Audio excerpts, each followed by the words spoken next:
You're listening to The Hour of the Time. I'm your host, William Cooper. Spend the night in Dreamland. Dreamland? Well, I bet you've never heard that musical selection before. I never heard it before until it arrived in the mail. It's a tape album full of that kind of music and lyrics. It's very well done, and I have to compliment the people who made this tape. Let me see here. A51, Jackson Entertainment Records, 1993. A51, Jackson Entertainment Records, 1993. If you want to go look for it, it's worth the hunt. At least it's worth the hunt for me. It may not be for you.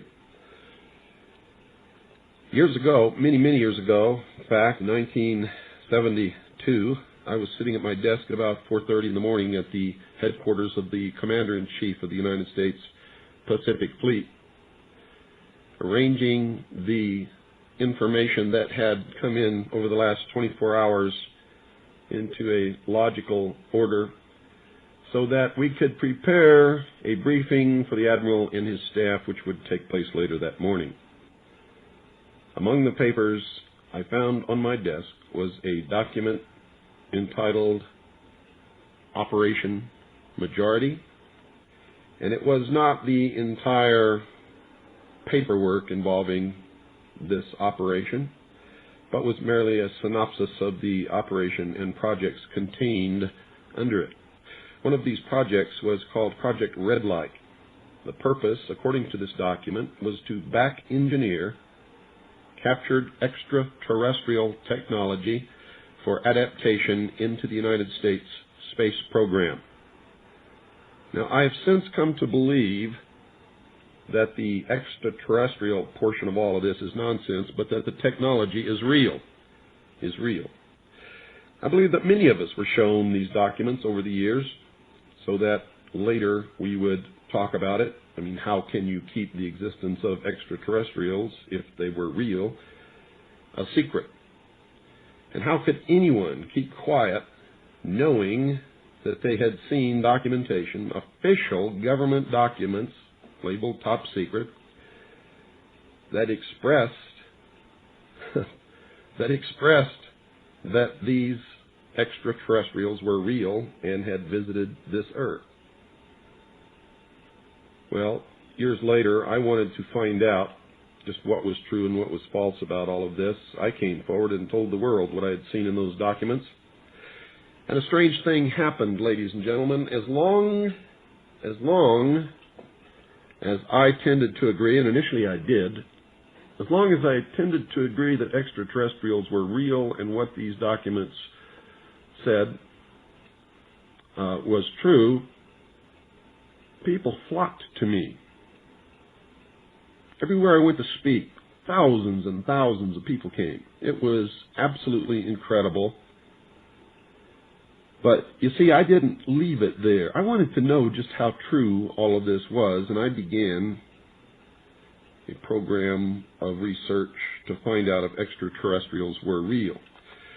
The first thing I did was collect every bit of documentation that I could find, both from the Freedom of Information Act, from the research of others, from books that had been printed on the subject of UFOs, and, of course, through my network of friends in the intelligence community. What I discovered was amazing. What I discovered, ladies and gentlemen, is that there has been a plan in existence since about 1917, and probably before that, to create an artificial extraterrestrial threat to this earth in order to create a one-world totalitarian socialist government. One of the first documents that I found in my search was this one, the Imperial Japanese Mission 1917, a record of the reception throughout the United States of the special mission headed by Viscount Ishii. And when the Imperial Japanese Mission was in New York City, they had a dinner, and some pretty famous people spoke at this dinner. One of them was John Dewey. John Dewey is the father of our failing, disastrous public education system. Here's what he said. Listen very carefully. John Dewey, professor of philosophy in Columbia University, who was the next speaker, was listened to with great intentness. He said, quote, "Someone remarked that the best way to unite all the nations on this globe would be an attack from some other planet. In the face of such an alien enemy, people would respond with a sense of their unity of interest and purpose." Unquote. Now, bear in mind, folks, that's 1917. One of the next documents that I found, and I found quite a few, but one that's pretty important is called the Report from Iron Mountain, the probability and desirability of permanent peace. And I'm going to quote some paragraphs from this report. "Though not yet expressly put forth is the development of a long-range sequence of space research projects with largely unattainable goals. This kind of program offers several advantages lacking in the social welfare model. First, it is unlikely to phase itself out regardless of the predictable surprises science has in store for us. The universe is too big. In the event some individual project unexpectedly succeeds, there would be no dearth of substitute problems. For example, if colonization of the moon proceeds on schedule, it could then become necessary to establish a beachhead on Mars or Jupiter, and so on. Second, it need be no more dependent on the general supply-demand economy than its military prototype. Third, it lends itself extraordinarily well to arbitrary control. Space research can be viewed as the nearest modern equivalent yet devised to the pyramid building and similar ritualistic enterprises of ancient societies. It is true that the scientific value of the space program, even of what has already been accomplished, is substantial on its own terms, but current programs are absurdly and obviously disproportionate. In the relationship of the knowledge sought to the expenditures committed, all but a small fraction of the space budget measured by the standards of comparable scientific objectives must be charged de facto to the military economy. Future space research, projected as a war surrogate, would further reduce the scientific rationale of its budget to a minuscule percentage indeed. Now let's go to another section here. Substitutes for the functions of war. In Section 3, we pointed out that certain disarmament models, which we called conservative, postulated extremely expensive and elaborate inspection systems. Would it be possible to extend and institutionalize such systems to the point where they might serve as economic surrogates for war spending? The organization of fail-safe inspection machinery could well be ritualized in a manner similar to that of established military processes. Inspection teams might be very like armies, and their technical equipment might be very like weapons. Inflating the inspection budget to military scale presents no difficulty. The appeal of this kind of scheme lies in the comparative ease of transition between two parallel systems. The elaborate inspection surrogate is fundamentally fallacious, however, although it might be economically useful as well as politically necessary during the disarmament transition. It would fail as a substitute for the economic function of war for one simple reason. Peacekeeping inspection is part of a war system, not of a peace system. It implies the possibility of weapons maintenance or manufacture which could not exist in a world at peace as here defined. Massive inspection also implies sanctions and thus war readiness. Now, I encourage you to find this book, wherever you can find it. I don't know where you can get it, but find it. It's called The Report from Iron Mountain. And it continues on another page, page 66. Credibility, in fact, lies at the heart of the problem of developing a political substitute for war. This is where the space race proposals, in many ways so well suited as economic substitutes for war, fall short. The most ambitious and unrealistic space project cannot of itself generate a believable external menace. It has been hotly argued that such a menace would offer the last best hope of peace, etc., by uniting mankind against the danger of destruction by creatures from other planets or from outer space. Experiments have been proposed to test the credibility of an out-of-our-world invasion threat. It is possible that a few of the more difficult-to-explain flying saucer incidents of recent years were in fact early experiments of this kind. If so, they could hardly have been judged encouraging. We anticipate no difficulties in making a need for a giant super space program credible for economic purposes, even where there not ample precedent. Extending it for political purposes to include features unfortunately associated with science fiction would obviously be a more dubious undertaking. Nevertheless, an effective political substitute for war would require alternate enemies, some of which might seem equally far-fetched in the context of the current war system. It may be, for instance, that gross pollution of the environment can eventually replace the possibility of mass destruction by nuclear weapons as the principal substitute for war. Are you beginning to get the message, folks? Poisoning of the air and of the principal sources of food and water supply is already well advanced, and at first glance would seem promising in this respect. It constitutes a threat that can be dealt with only through social organization and political power. But from present indications, it will be a generation to a generation and a half before environmental pollution, however severe, will be sufficiently menacing on a global scale to offer a possible basis for a solution. It is true that the rate of pollution could be increased selectively for this purpose. In fact, the mere modifying of existing programs for the deterrence of pollution could speed up the process enough to make the threat credible much sooner. But the pollution problem has been so widely publicized in recent years that it seems highly improbable that a program of deliberate environmental poisoning could be implemented in a politically acceptable manner. However unlikely some of the possible alternate enemies we have mentioned may seem, we must emphasize that one must be found of credible quality and magnitude if a transition to peace is ever to come about without social disintegration. It is more probable, in our judgment, that such a threat will have to be invented rather than developed from unknown conditions. For this reason, we believe further speculation about its putative nature ill-advised in this context.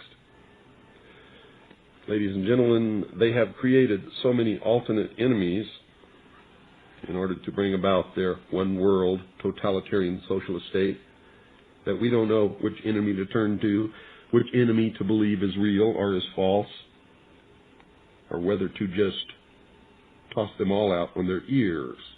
And I think that that is probably going to be the best solution. Disarmament is no accident.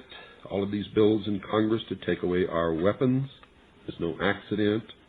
The intentional environmental pollution of our lakes, rivers, streams, oceans, forests, everything is no accident, as you just heard. These things were planned many, many years ago. All the bombardment of the public with movies about flying saucers in the 50s, right after the United Nations Treaty was signed and the UN Participation Act was pushed through Congress, and all of the incidents since that have convinced the majority of the American people that flying saucers are real and extraterrestrials exist, and that flying saucers are from an extraterrestrial origin. Don't believe it? Look at the last Gallup poll that asks the question, do you believe extraterrestrials are real, and do you believe that they have visited the Earth? Do you believe that UFOs are extraterrestrial in origin?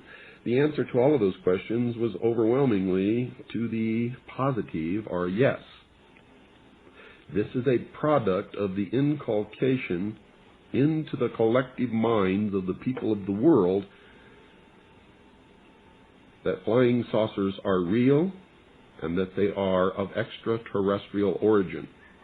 This is being promulgated in many ways, by television commercials, in the movies, in the newspapers, by creating incidents either real or imagined, either promulgated or of genuine extraterrestrial origin. You see, we, the average, everyday Joe Blow, has no capability whatsoever to find out whether this is real or whether it is just another ruse to bring about the New World Order. I believe, because of my research and because of the extensive documentation that I've found and that is in my book, that this whole scenario has been created to give us an artificial alien threat from outer space. During the Reagan administration, he made 6 speeches. At the ends of these speeches, I mean, he made more than 6 speeches during his administration. I don't want you to think he just made 6. But he made 6 which specifically talked about a threat from outer space by some other species from some other planet. 6, ladies and gentlemen. Why would the president repeat the same thing 6 times, tagged on to the ends of speeches by him? The speechwriters did not put that in the speech. Ronald Reagan added it himself. One memorable television broadcast of Ronald Reagan and Mikhail Gorbachev together, Ronald Reagan stated that they had agreed in private that if the Earth was attacked by some other species from some other planet, the United States and the Soviet Union would combine their military forces to repel such an invasion. Mikhail Gorbachev walked to the microphone and said, although he could not foresee anything like this happening in the near future, if it did, that Ronald Reagan was right, we would combine our military forces to repel such an invasion. Coming from the leaders of the 2 greatest, most powerful nations on the face of this earth, this was a powerful suggestion to implant into the minds of the people of the world that there really is a threat from some other species, from some other planet to this earth. Now, is that true? Or is this just a part of a plan to make us believe in this threat in order to get us to put away our national boundaries, to accept whatever sacrifices are called upon us to accept in order to face this threat from outer space? Now, you people out there have been ignoring the UFO phenomenon for too long. You have been ignoring this abductee phenomenon for too long. It has all the earmarks of the most successful, most sophisticated mind control operation in the history of the world, and you are ignoring it. What better way to implement a plan to bring about a one-world government than to create the possibility in the minds of the people of the world that we are being threatened from some other species, from some other planet, and do it in a way that if anybody questions it or challenged it or wants to talk about it publicly, that they are ridiculed. Yet, the idea persists despite the ridicule. And what if, ladies and gentlemen, the government is not keeping anything secret from us? What if, when they tell us that UFOs are no concern to the government or the military because they do not pose a threat to the national security, what if they're telling us the truth? What if they're telling us the truth because it's their technology? It's our technology and there are no extraterrestrials, therefore it does not impose a threat to the national security. But yet the very idea of the government telling us that implants in our minds that the government is withholding information on UFOs. And that could also be true. But in a way that you would never expect. You see, when they tell you UFOs do not exist or can be explained away as natural occurrences and natural explanations, they could be telling us the truth. For, you see, to them, there are no UFOs. To them, this technology is understood and clearly identified as being theirs. So when you ask them a question about UFOs and they say there are no UFOs, UFOs do not pose a threat to the national security, ladies and gentlemen, I believe they are telling us the truth in the context of the information that I have just given you. Do we have such advanced technology? Are there secret military bases called one called Area 51? Could there be a mesa somewhere with the airfield of the future built into it? from which flying discs using a new propulsion technology make forays out into the night? Yes, ladies and gentlemen, I believe that there is.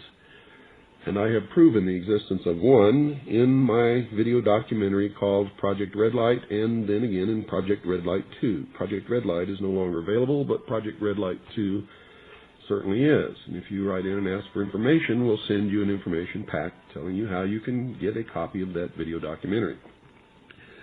This base exists in the desert of Nevada on land allotted to the Atomic Energy Commission, the most super secret agency that there is.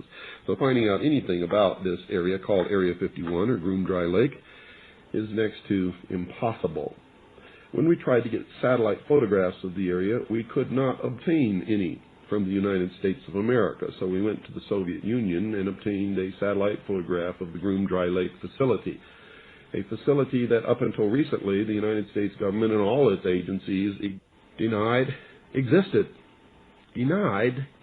No one would take credit for it. No one would tell us who operated this facility. No one would tell us what was out there.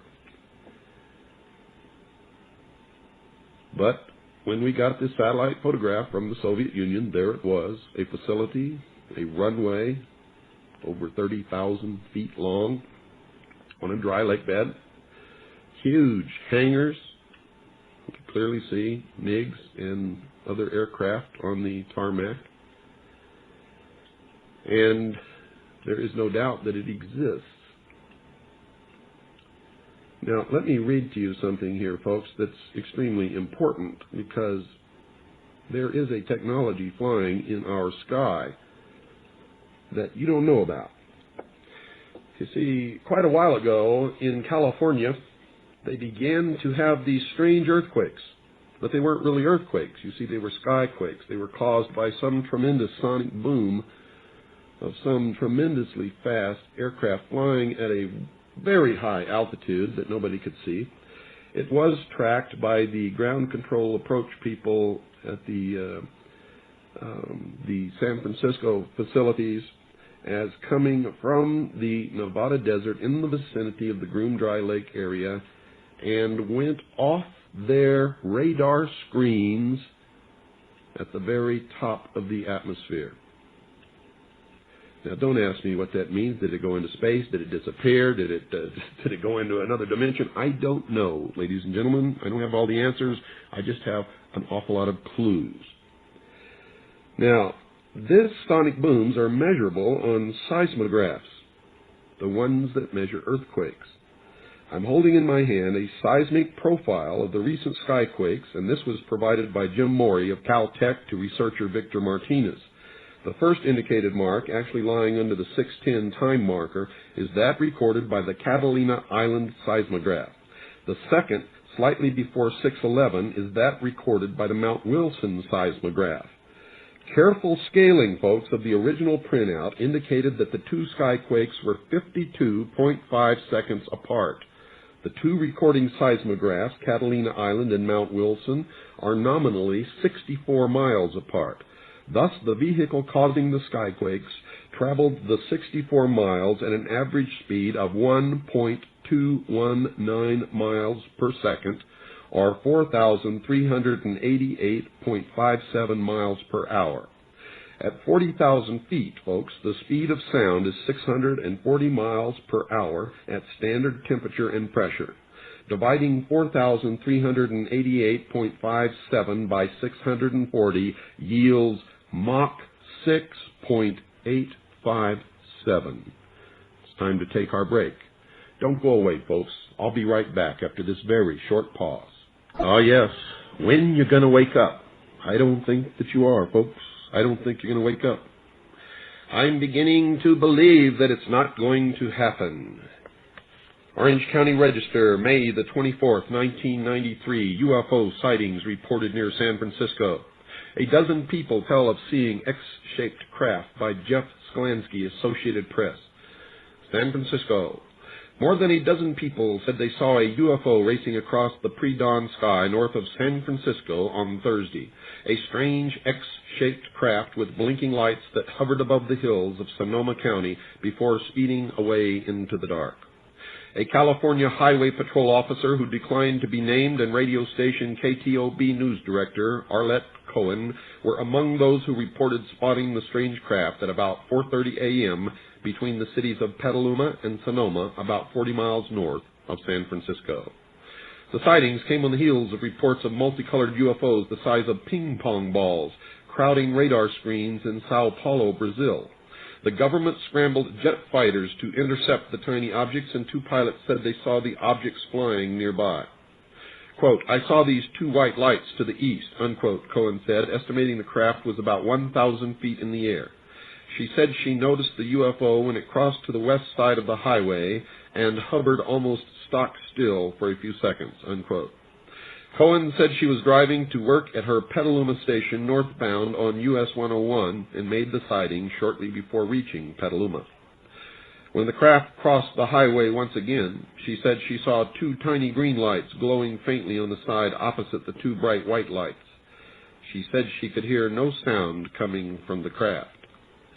Quote, "I think I saw sort of a black X silhouette shape," Cohen said.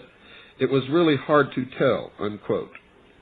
An unidentified object described as a large orange X with white lights in the front was seen traveling at a high rate of speed eastbound from Petaluma, Santa Rosa, California Highway Patrol Officer Bill McChristian said of the report from the unidentified officer and several callers.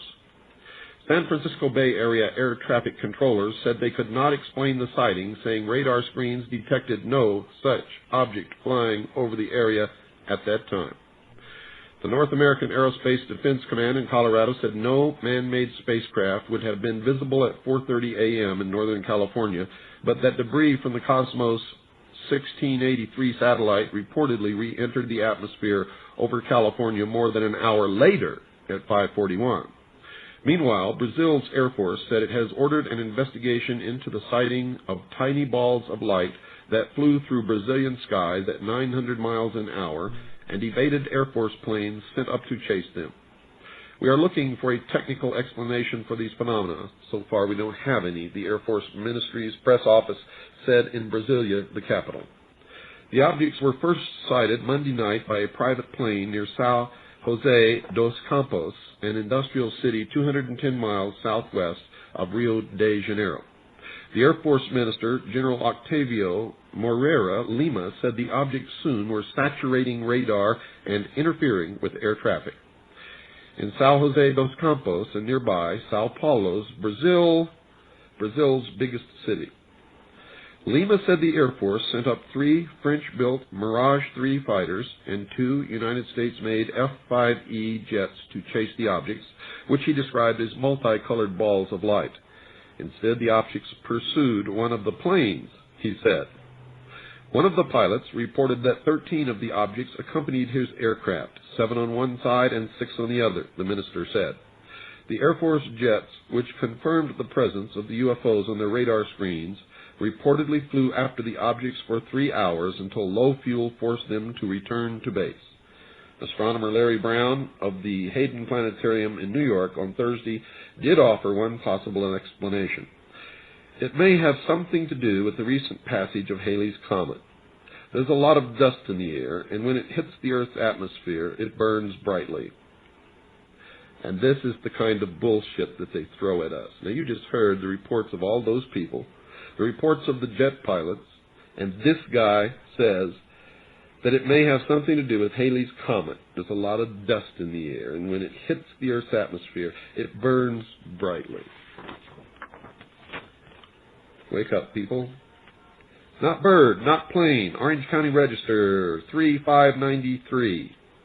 A strange, unidentified flying object was observed for more than an hour in the sky over Shanghai on Tuesday, the Zenmin Evening News said Thursday. The newspaper quoted witnesses who said they first saw an orange-colored man-shaped object at 7:05 p.m.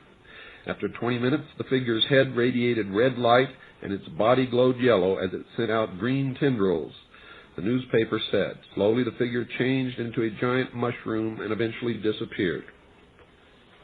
Now, you may be sitting there laughing, folks, but hundreds of people witnessed this happen in the sky. Holographic projection? Possibly. Secret technology? Possibly. Extraterrestrial visitation? That also is a possibility.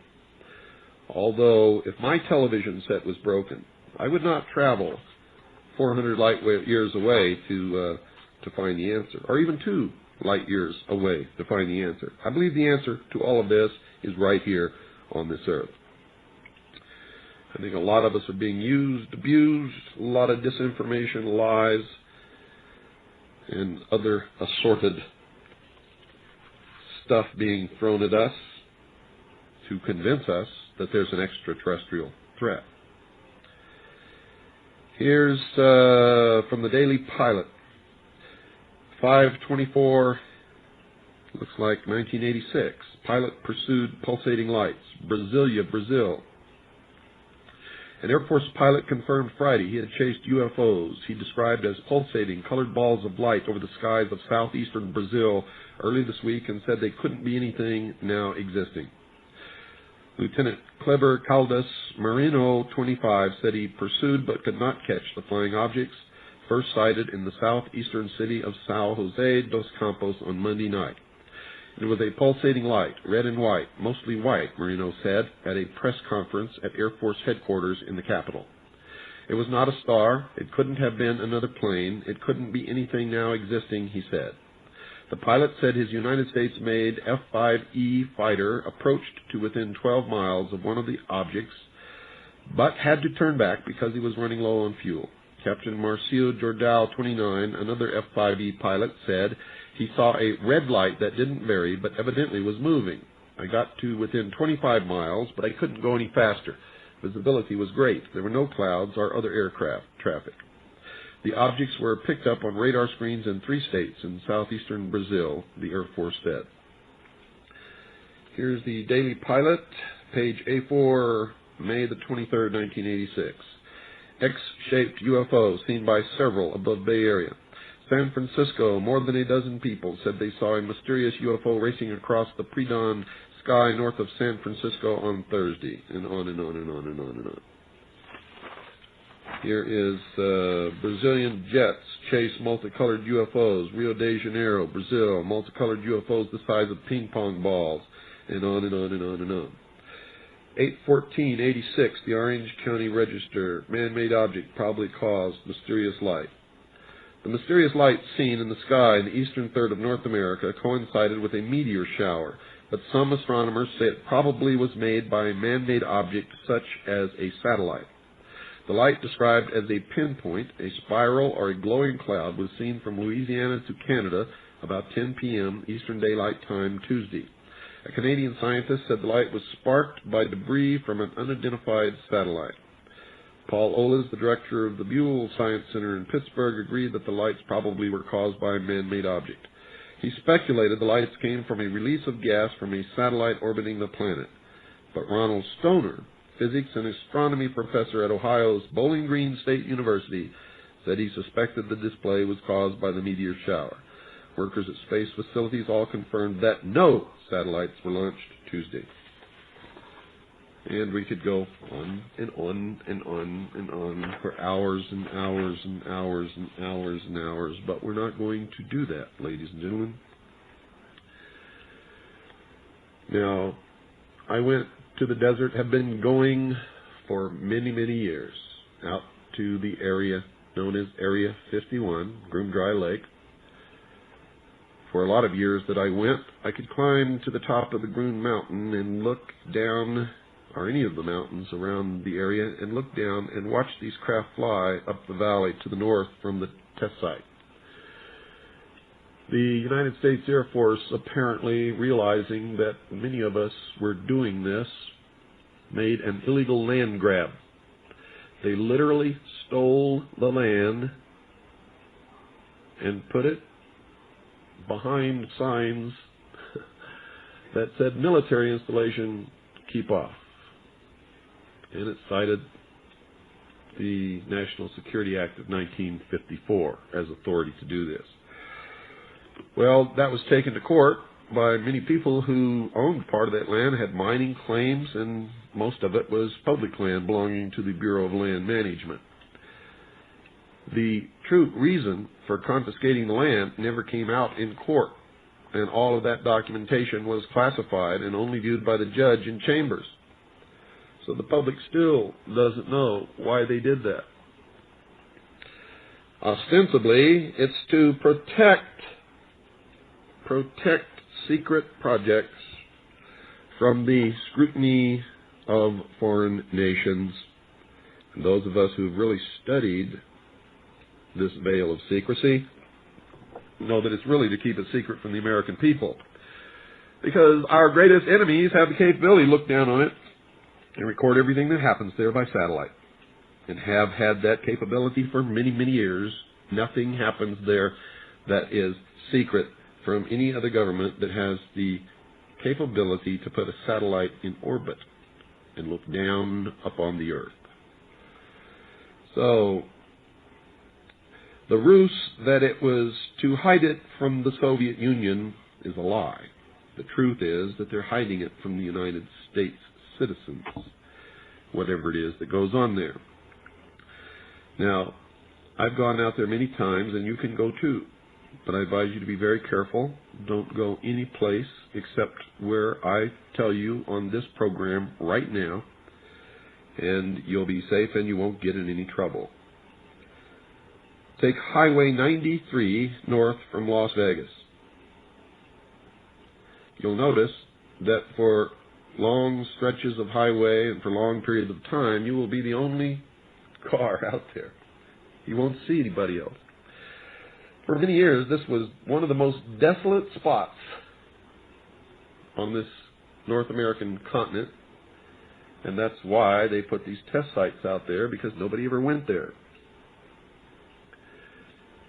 Just after going through a little town called Alamo, you will reach an intersection of Highway 375 and 93. Turn left on Highway 375, and within just a couple of blocks, a quarter of a mile probably, you will reach another Y in the road.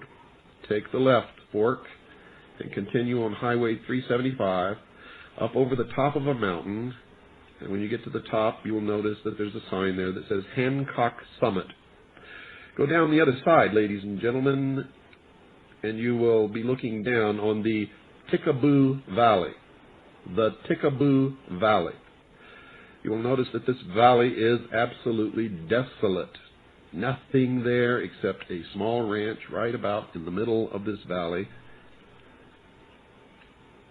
And as you travel across the valley on Highway 375, look to the left.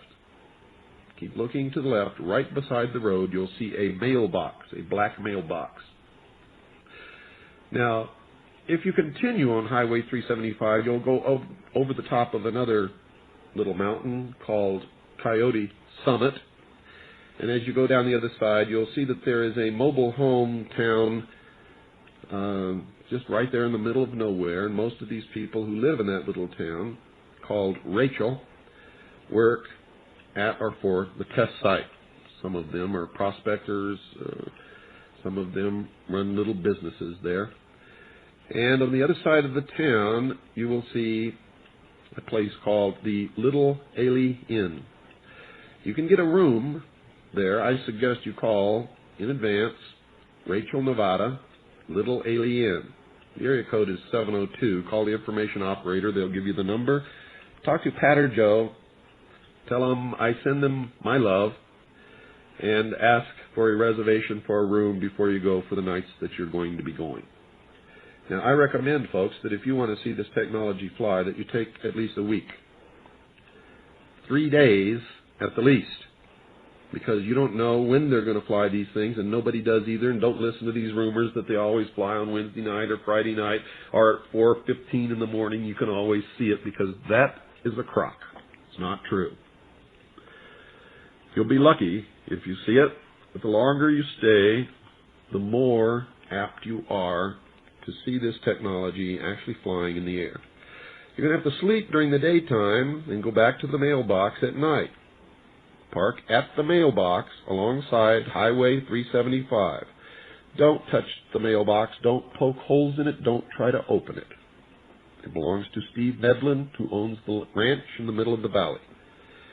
You wouldn't like someone tampering with your mail or your private property, and I can tell you for a fact that Steve isn't going to like it either.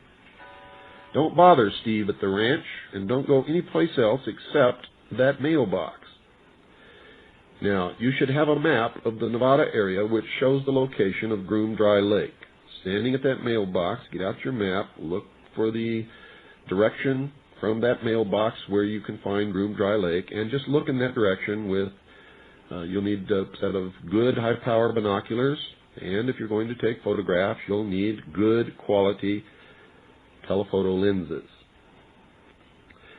Now, folks, if you got the time, you go sleep all day, you go spend all night at that spot. Don't go to sleep, because the minute you go to sleep, they're going to fly that craft. Believe me. It's happened to me many times. If you go in the wintertime, it's extremely cold. At night on the desert, well below freezing. Make sure that you take plenty of warm clothing. Now, if you don't go anywhere else but the places that I've just told you, you will not be in any danger. You will not have any problems. You will not be hassled by any law enforcement people or the goon security from Wackenhut who patrol that BLM land there where they have no authority. But if you go off the main road and you go toward the test site, even though you're on public land, these people have been known to be very intimidating. They like to wave guns around, and sometimes they have confiscated people's cameras and threaten them with arrest and all kinds of things. One thing you must understand, they have no authority outside the boundary of the test site. And if you know this and you stack up for your rights, the only thing that will happen is they will call the local sheriff, who will come out from Alamo, and he will ask you politely not to antagonize the security force and stay out of that area.